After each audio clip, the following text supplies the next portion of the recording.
अस्सलाम वालेकुम and welcome to अपना वतन टीवी। हम साथ अफसाद। अमेरिका और ईरान के इनडायरेक्ट मुज़ाकरात ओमान के शहर मस्कत में हमने देखे। बड़े अरसे के बाद फिर से मुज़ाकरात का सिलसिला शुरू हुआ और इससे पहले पिछले साल भी ये मुज़ाकरात इसी तरीके से जारी थे ओमान में ही कि जब इजराइल ने ईरान पर हमला कर दिया था। प्रेसिडेंट ट्रंप बार बार ये कहते हैं कि ईरान को हर सूरत ज़ीरो यूरेनियम इनरिचमेंट फॉर्मूला अपनाना होगा, यानी जो उनका न्यूक्लियर प्रोग्राम है और यूरेनियम की अफजूदगी जो जारी रखी हुई है उन्होंने उसको बंद करना होगा। जबकि ईरान बारहा ये बात कर चुका है कि जो उनका न्यूक्लियर प्रोग्राम है या जो यूरेनियम इनरिचमेंट है वो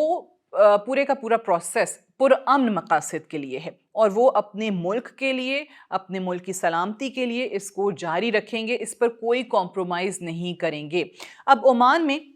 ये जो मुज़ाकरात हुए, एक तरफ हम देखते हैं कि अमेरिका की तरफ से जैरेड कुशनर जो कि प्रेसिडेंट ट्रंप के दामाद भी हैं और उनके एक और नुमाइंदा खुसूसी स्टीव विटकॉफ वहाँ पर मौजूद थे और यहाँ ईरान की तरफ से वज़ीर ख़ारजा अब्बास अराग़ची इसके अंदर मौजूद थे। लेकिन ऐसे में एक और तीसरा शख्स भी अमेरिका की तरफ से इन मुज़ाकरात में मौजूद था जिस पर ईरान को बहुत एतराज़ रहा और वो हैं US सेंट्रल कमांड के चीफ एडमिरल ब्रैड कूपर जो कि यूनिफॉर्म पहने इस मुज़ाकरात का हिस्सा रहे। अब ईरानी वज़ीर ख़ारजा को बताया गया कि एडमिरल ब्रैड कूपर जो हैं वो यहाँ शहर में मौजूद हैं और वो मुज़ाकरात का हिस्सा होंगे। ईरान ने इनकार किया, उनके फॉरेन मिनिस्टर ने कहा कि ये हमें एक्सेप्टेबल नहीं है इस तरीके से उनका होना, लेकिन उसके बावजूद भी वो मुज़ाकरात में रहे।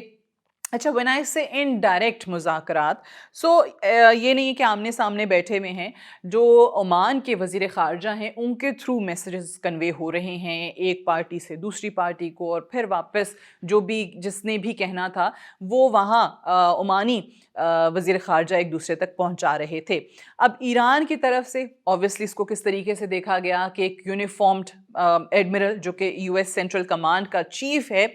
वो वहाँ पर मौजूद है और वो भी ऑब्वियसली बहुत ज़्यादा चीज़ें कन्वे कर रहा है कि ये एक ईरान को पैगाम देने की कोशिश की गई। In fact it was a warning, a threat कि अगर आप हमारी बात नहीं मानेंगे तो फिर यही जो चीफ हैं ये अपने कमांडर इन चीफ की यानी प्रेसिडेंट ट्रंप की बात पे अमल भी कर सकते हैं। और प्रेसिडेंट ट्रंप की कौन सी बात है जिस पे अमल कर सकते हैं कि इन मुज़ाकरात के बावजूद भी पर्शियन गल्फ में आप देखें तो यूएस का मिलिट्री बिल्डअप जारी है, यानी कि अभी भी वो वॉरशिप्स वगैरह वहाँ पर भिजवा रहे हैं और ये भी एक टैक्टिक है ईरान को मज़ीद दबाव में लाने के लिए कि ईरान उनकी तमाम की तमाम शराइत मान जाए। लेकिन Iran zero uranium enrichment formula अपनाने से इनकार कर चुका है। यही नहीं, जो अमेरिका ने एक और शर्त भी सामने रखी जो कि इजराइल के कहने पे थी। अगर आप देखें तो अमेरिका की डायरेक्ट ईरान से लड़ाई कहना पॉसिबल नहीं होगा। अमेरिका की ईरान से लड़ाई ज़रूर है लेकिन इजराइल की वजह से, इजराइल के कहने पे, क्योंकि इजराइल ईरान को अपने लिए एग्जिस्टेंशियल थ्रेट समझता है और वो ये नहीं चाहता कि ईरान जौहरी प्रोग्राम ना हासिल करे। ये अल्टीमेट गोल नहीं है अमेरिका का। अमेरिका का अल्टीमेट गोल क्या है कि इजराइल की ख्वाहिश कि ईरान को अनदर लिबिया, सीरिया या इराक बना दिया जाए ताकि पूरे रीजन में, मिडिल ईस्ट में उसको टक्कर देने वाला, उसके खिलाफ बात करने वाला, उस पर हमला करने वाला कोई मुल्क ना बचे। इसी एक शर्त के साथ न्यूक्लियर प्रोग्राम की और भी कुछ चीज़ें जोड़ी गईं। एक तो इस पूरे रीजन में वो कहता है कि जी ईरान की जो प्रॉक्सीज़ हैं, जो ईरान का एक रीजनल इन्फ्लुएंस है, उस पे भी बात होगी, यानी उसको भी कम किया जाए। ईरान जो है वो उन प्रॉक्सीज़ को सपोर्ट ना करे जो कि इजराइल पे हमला करती हैं या इजराइल के लिए ख़तरे का बायस बनती हैं। और तीसरी चीज़, ईरान का बैलिस्टिक मिसाइल प्रोग्राम।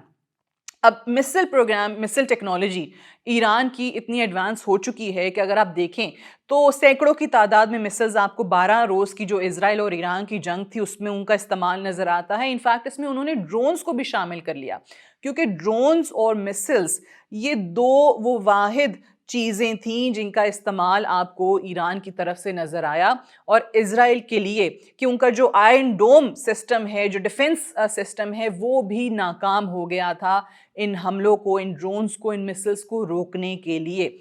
अगर واقعی اتنی جدید ٹیکنالوجی کے ساتھ بھی ایران آپ کو مشکل میں ڈال سکتا ہے، تو یہ وہ چیز ہے جس پہ اسرائیل اور امریکہ کو بہت پریشانی ہے، اور وہ چاہتے ہیں کہ ایران کو کسی طریقے سے کنٹرول کیا جائے، اور یہ پروگرامز بھی ان کے،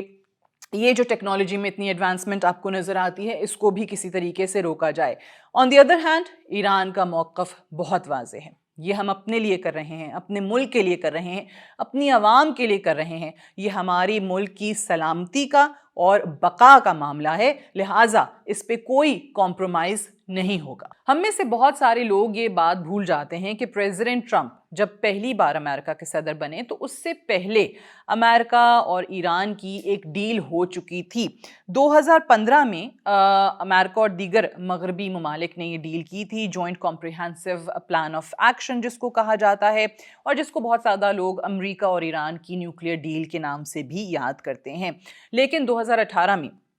پریزیڈنٹ ٹرمپ کے فرسٹ ٹینیور میں ہم نے دیکھا کہ وہ اس ڈیل سے نکل آئے تھے، ختم کر دی تھی، یعنی امریکہ نے خود ہی یہ ڈیل ختم کر دی تھی۔ اب اس کی بھی وجوہات پہ اگر آپ بات کریں تو جب یہ 2015 میں یہ ڈیل ہوئی تھی تو اس ڈیل کو بنیاد بنا کے سوچا جا رہا تھا کہ ایران میں ترقی جو ہے وہ اب شروع ہوگی، ایک ترقی کا سفر ایسا ہوگا جس میں ایران آگے ہی جائے گا، آہستہ آہستہ ایران پہ جو اکنامک سینکشنز ہیں وہ بھی ختم ہو جائیں گی۔ لیکن یہ وہ چیز تھی جو امریکہ کے اندر موجود زائنسٹ لابی کو پسند نہیں تھی، اور وہ نہیں چاہتے تھے کہ جوہری طاقت نہ ہونے کے باوجود ایران ترقی کرے اور اس کا جو خطے میں انفلوئنس ہے وہ بڑھے، لہٰذا پریزیڈنٹ ٹرمپ کے تھرو انہوں نے اپنی بات منوا لی اور اس ڈیل کو ختم کروا دیا۔ اب اسرائیل کی جو لابی ہے یا جو زائنسٹ لابی ہے امریکہ کے اندر موجود، وہ بار بار اگر آپ دیکھیں تو معاشی پابندیاں سخت کرنے کی بات کرتی ہے، اور یہ بہت اوکیزنز پہ آپ کو واضح نظر بھی آتا ہے، خاص طور سے جو ایران کے ساتھ ملک تجارت کر رہیں ہیں ان کو بھی بار بار وارن کیا جاتا رہا، اور ابھی ان پہ بھی ٹیرف کا نیا اعلان پریزیڈنٹ ٹرمپ نے کر دیا۔ اور جب جب کہیں بات ڈیل تک پہنچنے لگتی ہے، مذاکرات ہو رہے ہوتے ہیں، اسرائیل پوری کوشش کرتا ہے کہ اس پورے پروسیس کو ڈیریل کرے۔ جیسے کہ گزشتہ سال جب یہ مذاکرات ہو رہے تھے، جیسے میں نے کہا عمان میں ہی امریکہ کے اور ایران کے، تو اسرائیل نے ایران پہ حملہ کر دیا۔ یقینی طور پہ اگر آپ نے حملہ ہی کر دیا ہے تو پھر کیسے مذاکرات؟ ایران تو آلریڈی ٹیبل پہ موجود تھا۔ یہاں پہ بھی اگر کوئی آثار تھے کہ امریکہ اور ایران کی کوئی ڈیل ہو سکتی ہے تو اسرائیل نے اس اپرچونٹی کو بھی ملیا میٹ کر دیا۔ اسرائیل کی مکمل طور پہ کوشش یہی ہے کہ آپ مڈل ایسٹ میں ایران کو بہت ہی کمزور ریاست بنا دیں، دوسرا عراق، سیریا بنا دیں، اور ایران کچھ کرنے کے قابل نہ رہے، ہمارے خلاف اٹھنے کی یا مزاحمت کرنے کی پوزیشن میں نہ رہے۔ ایسے میں یہ جو تمام کے تمام مذاکرات ہو رہے ہیں،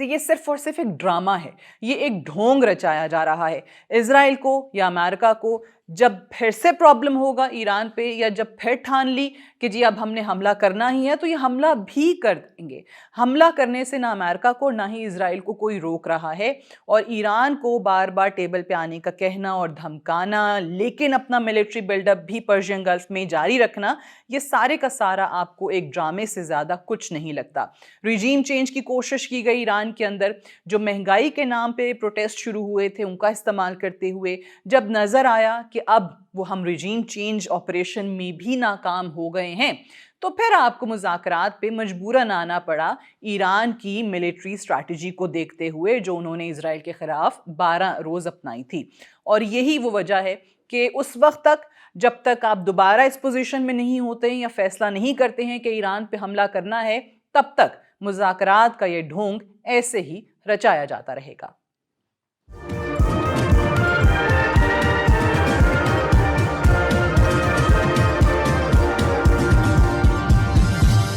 You are watching Apna Watan.